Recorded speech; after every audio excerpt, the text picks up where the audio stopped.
the final tonight. And the best team in baseball wins it all in 2018. For the first hit. Rutschman into right field. Down the line. A fair ball. Adley will turn first. Head for second. He's going to turn second. Go for third. Rutschman into third base standing. An extra base hit. His first hit in the major leagues. Welcome to the... These are long pitch innings. I think Blister, that's what you were to make sure. Here's a high fly ball into right. Back his bat's on the move. On the track. He's got it.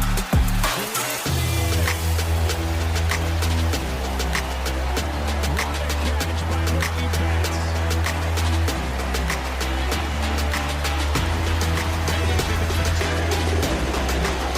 Now, Clifford looking for a clean inning here in the seventh.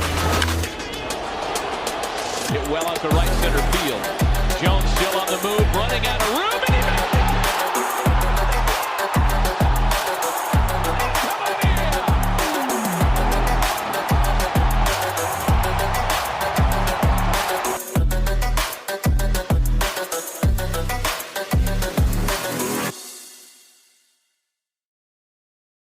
Hello, everyone, and welcome back to Beyond the Ballpark. As always, I'm your host, Patrick Moran, alongside Brendan Cunningham. In today's episode, we got a good one. 5 bold predictions for 2025. This is according to the Washington Post. Now they put in some bold predictions, hot takes, preseason. So it is early enough where we can still get this in. As the season is basically a baby, it's very young. So yeah, this should be a good one. Some raw thoughts. Won't be as long too, so definitely easier to listen to if you're listening to this. But first, Brendan, how are you feeling? Baseball is back. Red Sox coming off a series loss in Texas, but we're back in the swing of things. It feels good. Yeah, I mean, a little disappointing. Red Sox couldn't get a win in their first series, but there's a lot of games left, and I'm happy they're back. What about you? Yeah, for sure. The Orioles split the series in Toronto, and it would have been nice to win it. But you kind of just put that all aside, and you're happy that baseball is indeed back.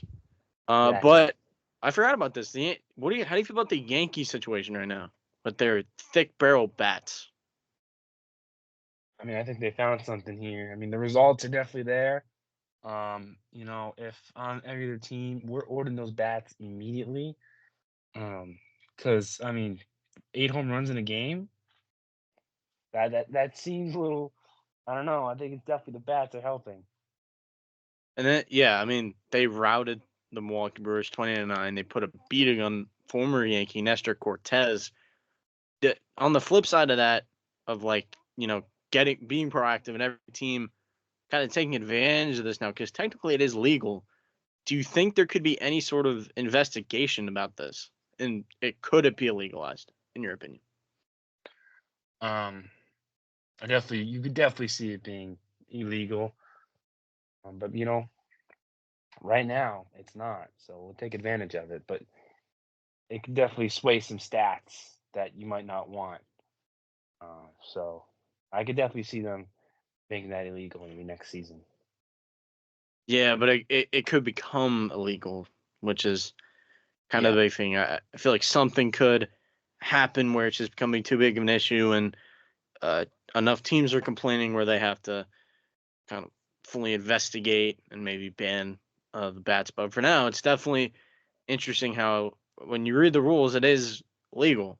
So we already got some kind of hot stove activity early in the season with the whole bat situation. But that's not in the bold predictions. Let's get straight into those.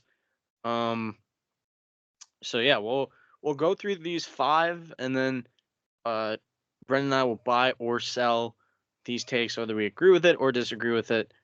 So yeah, first one, the headline is, even with big arms, Rays will miss the playoffs, and it talks about how the Rays have one of the best starting rotation groups in Major League Baseball. Like, they're not, I mean, obviously the Dodgers is the best by far.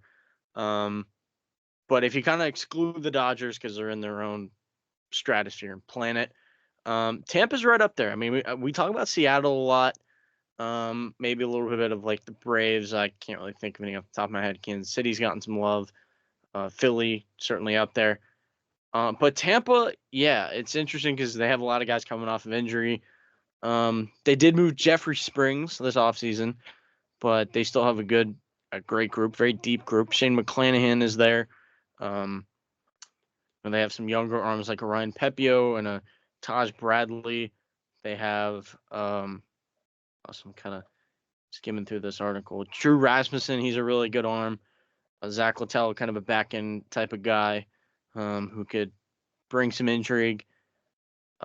If there are any names you can think of, you can bring them up. But yeah, I mean, this group is still very good, and they're kind of just talking about how it could be right up there with the best, but Tampa could miss the playoffs. They could be in fifth place. They could be in last place. Do you agree or disagree? Do you buy or sell? I think I'm definitely buying this. I mean, I think both of us had the Rays finishing last place, fourth place, in our predictions for the season. So, I mean, yeah, the pitching is where it is, but I don't know about the offense, especially in a division like the AL East, which is stacked with the Red Sox, Orioles, and Yankees, and the Blue Jays that aren't too bad. It's just gonna be hard for this Rays team, to win games. I know that's kind of been their thing, just kind of under the radar guys, and somehow they find out a way to win. But it didn't work last season. I know there was guys injured last season, guys coming back, like you said. But I think I'm definitely buying this. Like I said, offense is too weak and the division is too strong. Yeah, I'm definitely gonna have to buy. Looking at my predictions here, I had the Rays finishing in last. I don't know if you did. I'm pretty sure you did. But I totally agree. I mean, the Rays have a really good core here with the starting pitching that can keep them in a lot of ball games. I don't know if the offense is gonna match that, but certainly a reasonable take. I mean, it's gonna be hard for the Rays to hurdle a lot of teams in the AL East. It's kind of between them and the Blue Jays for last place. Obviously the Blue Jays kind of made a conscious effort to spend a little bit. Rays don't normally do that, and especially this offseason with kind of shifting stadiums, a little bit tougher. But yeah, I mean, this is totally reasonable. I just want to ask you this and kind of add a new wrinkle. I think maybe some of these arms could get traded. In kind of Rays fashion. What do you think about that? I mean, absolutely. If they're last place, like we predict, I don't see why you don't trade these arms. They don't like to spend money, and these guys are going to cost money. So yeah, might as well get rid of them. Yeah, that's true. Um, Second take of the article: Phillies win the NL East.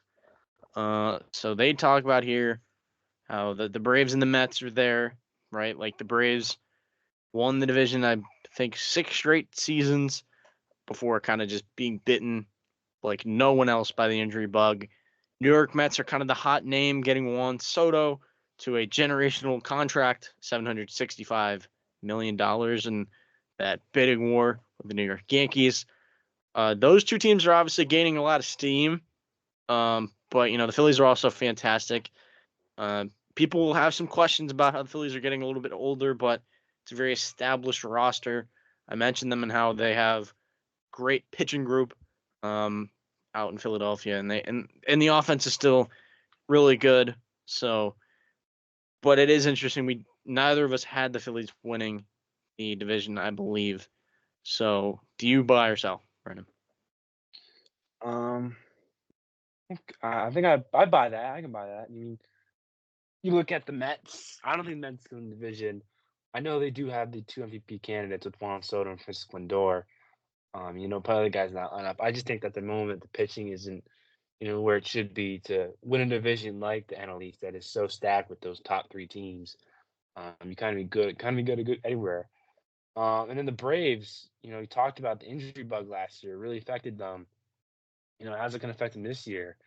A lot of guys coming off injury. They also lost some guys. I mean, they also got some guys in, but I think that injury could play a big role. You don't know how it's going to affect guys, and that could be an early season. Couldn't be good for them. They get behind the Phillies, and you look at this Philly team. I mean, sure they are old, but they still are very good. I mean, all around, good players everywhere. They got their ace and Zach Wheeler and guys like Trey Turner, Bryce Harper in the lineup, and others. So I could definitely buy this at the moment. Yeah, I'm gonna have to disagree. I'm gonna sell. I do like the Phillies a lot. I think the Phillies have a really good team. It's just like kind of the narrative is. It may be old, but it's very established, and you can't really fault a team for being that established.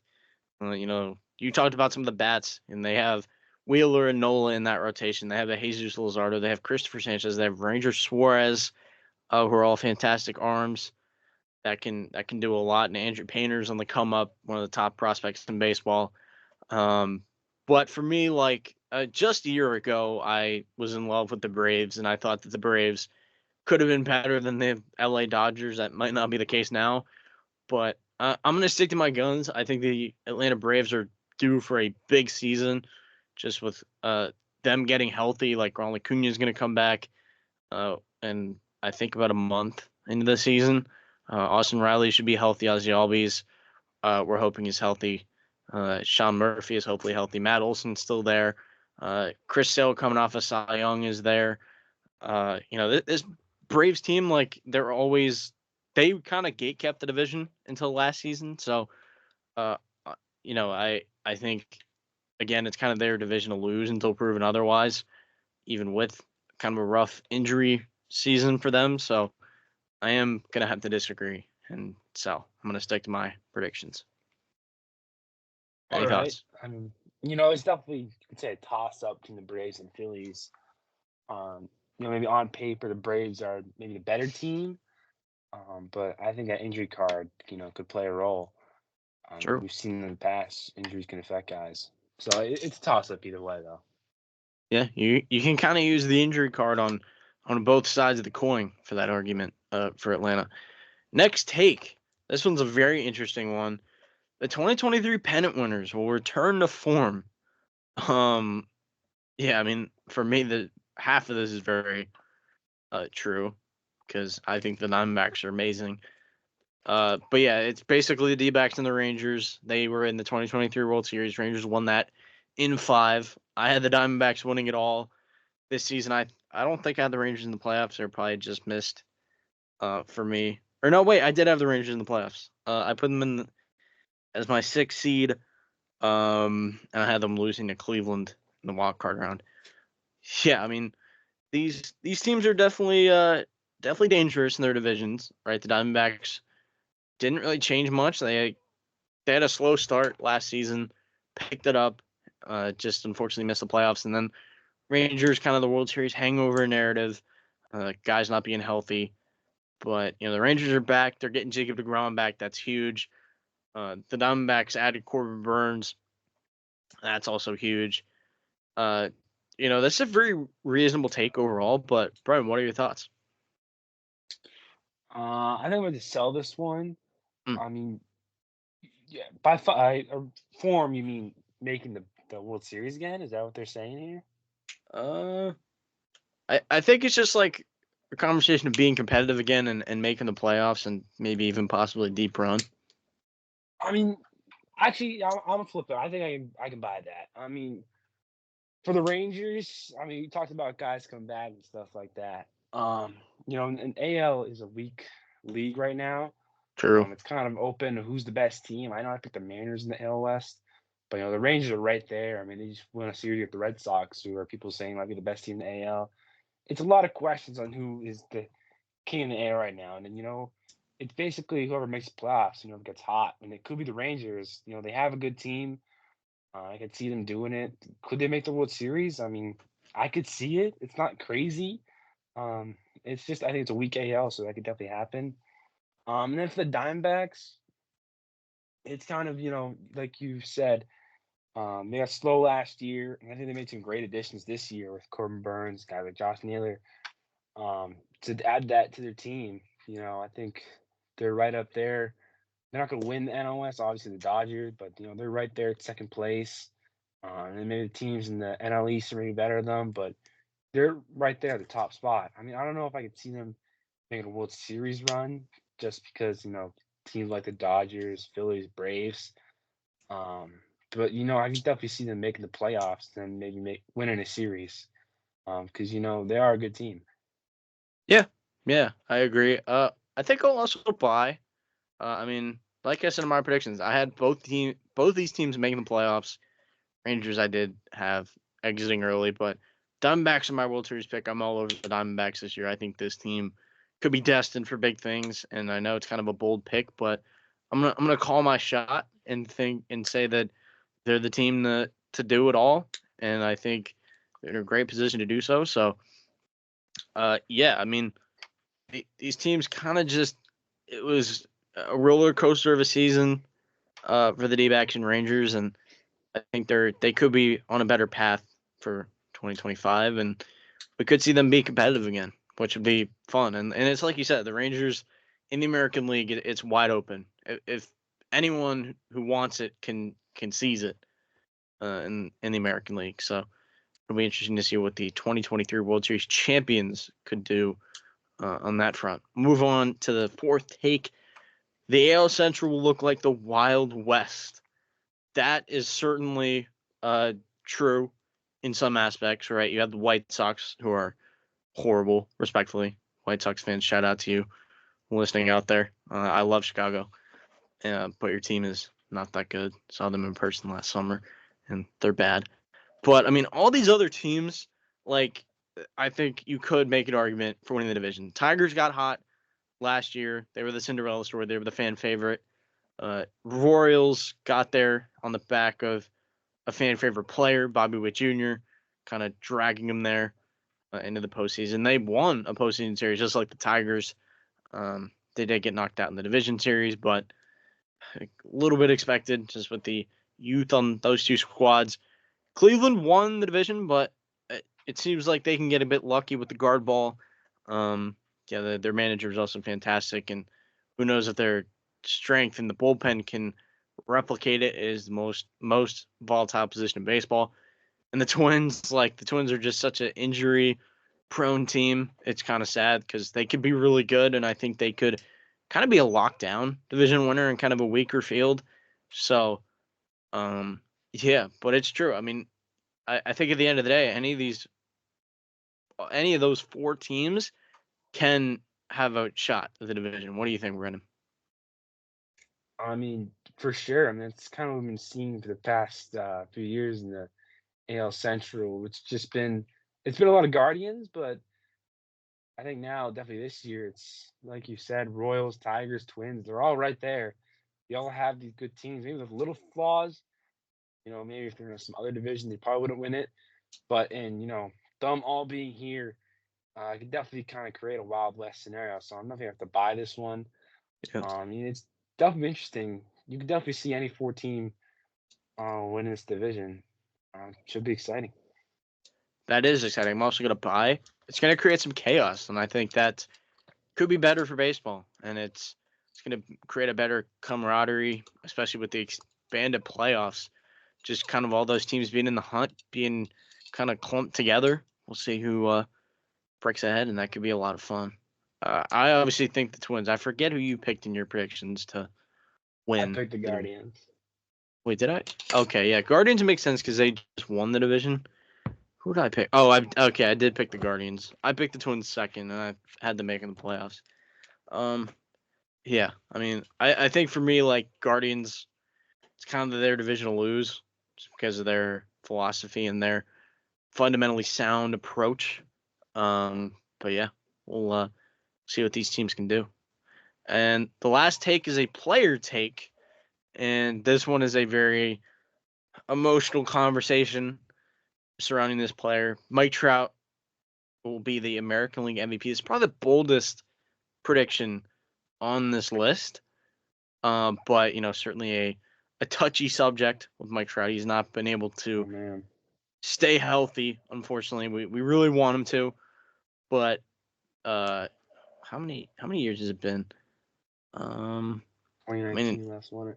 He hasn't played a full season since 2019. Is that correct? I mean, I forget what he did in 21. He hit that year with 40 home runs. Yeah. I don't know. Was that a full season? I don't even know. I don't spotty. remember. It's been spotty since 2019. He hasn't done it. After all, Trout has played 130 games or more in just 7 of the 12 full seasons since he established himself as a regular. He hasn't done it once since 2019. Okay, so yeah, I mean, Mike Trout's he's going to be in a new position. He's going to be playing right field, and that's a whole new wrinkle for him. He's not going to be kind of burning himself out in center field, taking on the rigors of that position, as this article says. But I mean, Mike Trout, he's still Mike Trout, and we're never going to doubt the talent of Mike Trout. It's kind of tough with the talent that's kind of risen over him, but it's not like he can't. What do you think about it? I want to buy it. It's really I just a know health thing. it is absolutely a health thing because we've Yeah, seen, when he plays. I mean, you look at 2022, he only played 119 games and he still came in 8th in MVP voting. I that's mean, that's crazy. how good this guy is. He's just, if he plays, he's one of the best. But it's just a question of can he? I mean, he is in that new position, like you said. That might be. I don't know if it's easier for him. I hope it is. Um, you know what? I'm gonna buy this just because it's what the people want.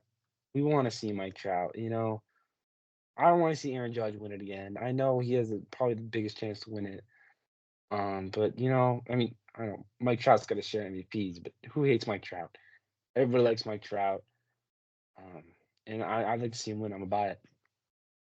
Yeah, I'll agree. Just for fun, why not? Like, I'll buy it. I mean, it's one of those conversations where baseball's just better when Mike Trout is healthy and he's playing well.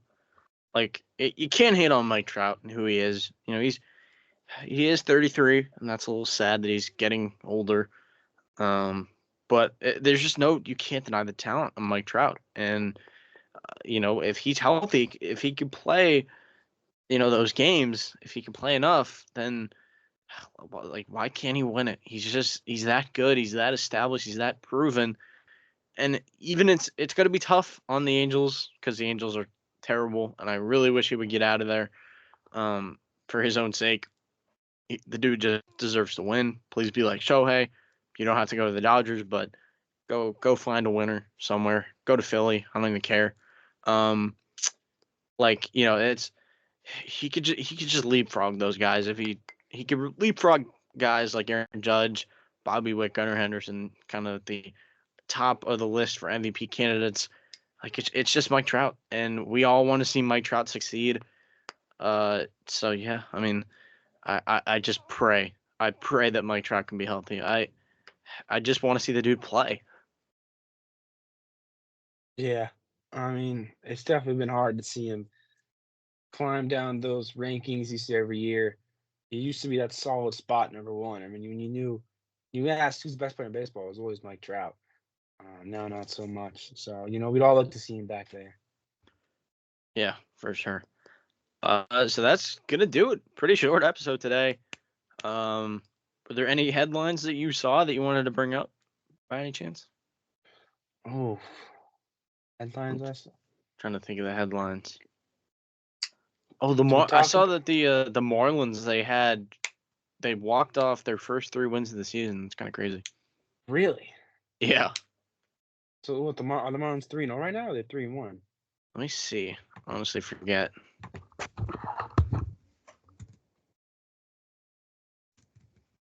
Let me look it up. I don't even remember, but they walked off opening day. They had another walk off today. Okay, so they won 3 or 4 from Pittsburgh. Oh, okay. Yeah. That's okay. Okay, Marlins. How about the Marlins, man? It's good to see. Could we do some quick players of the week? Players of the week. Oh yeah, I forgot about players of the week. Short I week. mean, it's not really a week, All right. Do we? but Maybe we don't do it. we'll do some players of the week. I forgot about that. We can bring that back. I'm just thinking off the top of my head. I mean, Aaron Judge. Aaron Judge. I mean, got Aaron Judge. Yeah, I mean, we talked about the Thickums barrels. I mean, Aaron Judge is going crazy with those barrels. It's gotta be Aaron Judge. Yeah. Pitchers. pitchers. I don't even know who pitched a good opening day. Didn't you know, like the guy for the Nationals? He had a ton of strikeouts. Oh, Mackenzie Gore. Yeah, I forgot I know about that. They That's lost. my but- bad. They lost the game, but Mackenzie Gore went crazy. It was like a stat. I was like following that game. That it was honestly crazy what he was able to do. It was like him and Bob Gibson are the only starters to go out on opening day and have like 13 strikeouts, no runs, and no walks. Yeah, so That's crazy. That is like that's so impressive. Is he our I hitter? think he's got to be the pitcher of the week after that performance. Or a pitcher? Yeah. Yeah. Um, Yes. Do we do it for both? Do you still want to do it for both leagues? Sure. Yeah. Okay. I don't even. So we need a National League hitter of the week, and then I know Emilio Suarez. I'm looking at his numbers right now. Gino Suarez. Are you on He's- fantasy? Or are you looking it up on fantasy? Well, I'm looking at ESPN stats.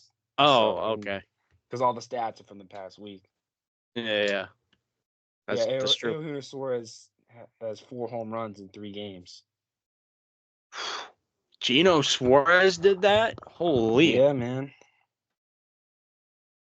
Wow. Oh, did he hit a home How run about in this Gino one? Suarez? I like that. How do you do in this?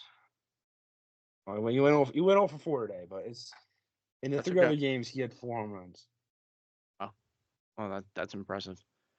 I will shout out William Abreu. Yeah. Oh, that's right. Well, He had a good series. Day. Good series in Texas. 2 homers. That was in the first game. 2 homers in the first game. It's crazy. Oh, those came in the first game. I didn't even realize that. Wow. He hit the go-ahead home run in the top of the 9th. Yeah, I knew that. I didn't realize he had 2 homers in that game. Cody Bellinger looks good in the pinstripes. Everyone is Scary. To good. Yeah, I know, that's true. That's scary for the rest of the league. Oh, You know what? Shout out Kyber Ruiz. He had a really good opening series against Philly. All right. He had 2 homers. I think he homered on opening day. He homered again. I think it was today or yesterday. Oh, good for him. Jordan Westberg stood out. Jordan Westberg had an awesome series in Toronto. I was gotta go Suarez. Suarez. yeah. I'm just shouting out some guys. I mean, it's kind of tough. All right, in yeah. a small Maybe sample. not official picks, but just shouting out. Yeah. I mean, I saw it like Jordan Westberg went off in Toronto. Christian Campbell had a nice opening series. He did. Shout out Christian Campbell, rookie. Gotta love that. Love to see that from him. Yeah, Jordan Westberg got 3 homers in 3 games. That's impressive. So the official picks would be what? Aaron Judge. Mackenzie Gore, pitcher for AL. I mean, you don't even have a pitcher for the AL. Hold on. I gotta look at. Eovaldi? Oh, Eovaldi did have a good start against Boston. Yeah, I'm looking at the strikeouts. Eovaldi, yeah. Low key, Severino kind of cooked for the Athletics. Luis Severino. Did Yeah, 6 innings, 3 hits, 4 walks, 6 Ks. What about About it. Jeffrey Springs went 6 innings, 9 Ks, no runs.